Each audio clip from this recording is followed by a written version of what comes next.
Today I'm giving y'all guys my Week 12 power ranking. Starting with the Cincinnati Bengals, they took a huge loss last Thursday night, not only to their record, but to their roster as well. Losing Joe Burrow to a season-ending injury. Could still be higher, depends on what the backup quarterback is going to do, but we don't know yet, so I'm going to go ahead and put them in a C. Patriots had a bye last week, and I bet the Patriots fans are happy because they didn't have to watch their god-awful team lose another game. I'm going to put them in D. Will they roll with Bailey Zappi, or will they put Mac Jones back in? Who honestly knows? Speaking of bye weeks, the Saints were also on their bye week. I think Derek Carr is still in the concussion protocol as of Tuesday. To be honest, if Jameis Winston starts over Derek Carr, Saints offense might take a step up, but it won't be that far up. I'm still going to put them in C. They have a great defense. I just don't trust in their offense whatsoever. I know the Steelers fans are happy this morning as they have fired Matt Canada. Took a terrible loss to the Browns with a backup quarterback on their first start. I don't really know what to think about this team because they're just gritty and they just find ways to win games, but at the same time, I don't think they're talent offensively wise anyways. I'm going to put them in B. A lot of people were worried about the 49ers with that 3-game losing streak before their bye week, but they have 2 wins now and they're getting healthy. They have Trent Williams back. They have Deebo Samuel back, so I'm still going to put them in S. With Kyler Murray back, the Cardinals offense actually looks a lot better, but with saying that, they also don't look good. I'm going to go ahead and stick them in a D. They'll probably be at the topish of D though. Atlanta Falcons had a bye week as well, and the week before they lost to the Cardinals. And yes, like I said, the Cardinals are looking better with Kyler Murray, but they still aren't great. I'm going to put the Falcons team in C because I think they do have talent on certain spots of their team, but certain spots of their team they just need to get a lot better at. Obviously, the Baltimore Ravens need to be put in S, one of the best teams in the NFL right now. Lamar Jackson is looking great. The defense is looking great. Just everything about this team is looking amazing. The Bills just absolutely killed the Jets. Then again, it is the Jets though. I really could overreact to this win, but I'm not just yet. I'm going to put him in B. Let's wait a couple more weeks and see if Josh Allen keeps on this roll. The Carolina Panthers, let's just put him in last place. As a Panthers fan, I don't even want to talk about it. I'm not even gonna lie, the Chicago Bears didn't look bad versus the Lions for the most part, and probably honestly should have won that game. If they would have won that game, I might would have moved them up to C, but I'm still gonna put them in D. I wish the Browns really had like a good quarterback that could stay healthy because their defense is so freaking good, like easily top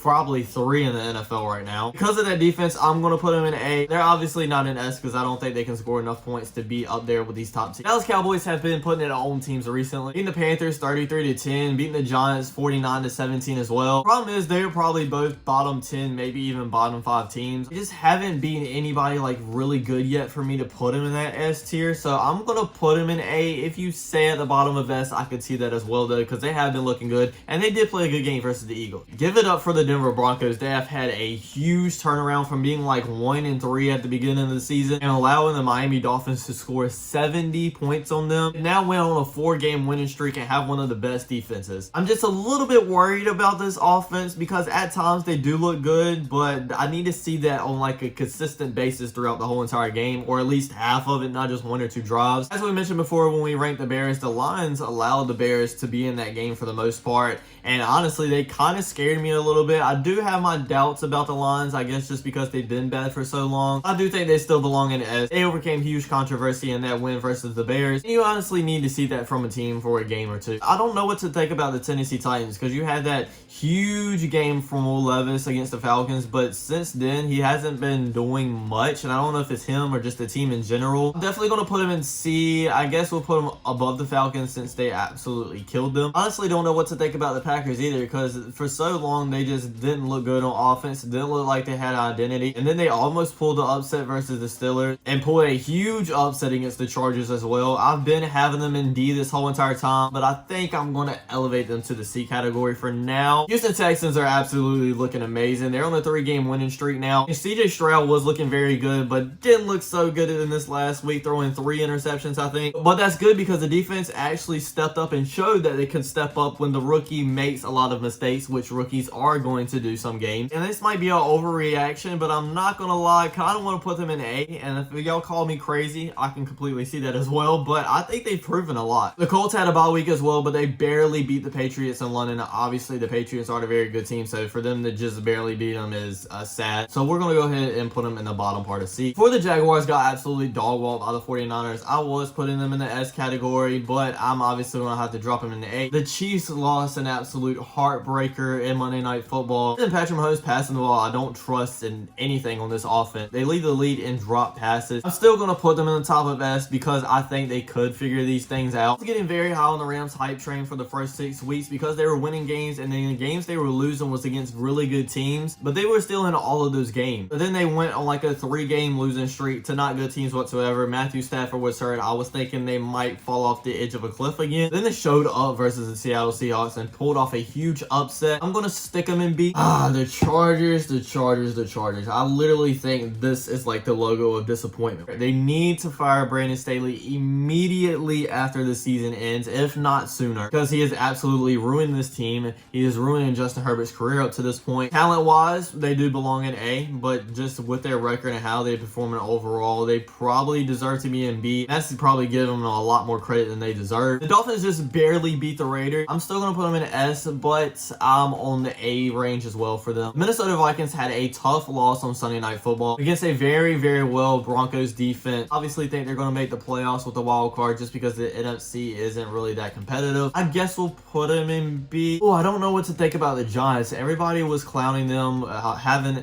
Danny DeVito or whatever his name is at quarterback, but then they came out and just absolutely dominated the Washington Commanders. Still not going to put them very high because I don't think the Washington Commanders are a great team anyway. I'll kind of want to put them in C just because of that performance alone, but I think they're going to have to do a lot more than just one game to prove to me that they're actually not a like bottom tier team. So we're still going to put them in D, probably at the top of D though. The New York Jets are a very tough team to rate because obviously they have a really good defense, but then their offense is absolutely terrible. Mentioned Zach Wilson now. Is that going to change anything? Probably not. I'm going to put them in C. Ever since they fired their head coach, they've been winning games, and then they only lost to the Dolphins by 7 points, which is no moral victories in the NFL, but that's really impressive. I'm still going to put them in C. I was saying this before the season even begun. I think the Seattle Seahawks are very overrated. Obviously, they're going to make the playoffs because, like I said, the NFC isn't very competitive, but I don't see them making it out the first round. I'm going to put them in A still, probably at the bottom of A though. I think the Tampa Bay Buccaneers are literally the definition of a mid-team. I'm kind of flip-flopping between B and C here, but let's put them at the top of C. Philadelphia Eagles are just a rough team in general. They just hang in there somehow, play tough, play rough. They have the best record in the NFL right now. I'm going to put them at the very top of S. Oh God, the Washington Commanders. I was saying before the season started and been saying throughout the season, this team is not as good as everybody thinks they are. They just got blew out by Danny DeVito or